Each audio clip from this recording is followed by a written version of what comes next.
மகிழ்ச்சி என்னும் தோரணை, கோர்த்து வைத்த வர்ணனை, மனதில் எழுதிய எழுத்தும் சொன்னது நீ நீ மட்டும்தான் என்று.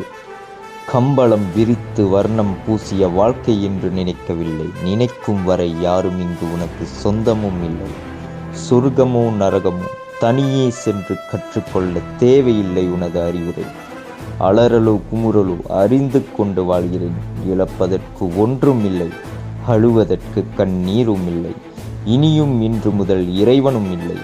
உன்னை நீ அறியும் வரை, கடும் புனலில் கரையும் வரை கற்றுக்கொள்ள உளறல் மட்டும் போதும் உன்னிடம் சொல்வதற்கு. இறைவா, நீயே புரிந்து கொள். தெரிந்து கொள்ள வேண்டும் என்றால் இப்படிக்கு உனது கற்பனை காவியம் கடல் வழி காடு செல்லும் வழிபோக்கனாக உப்பாய் கரைந்து கரையைச் சேர துடித்து மீனவனிடம் மாட்டிக்கொண்டு மீன்வாயில் அகப்பட்ட நான், மீனவனாக நீ.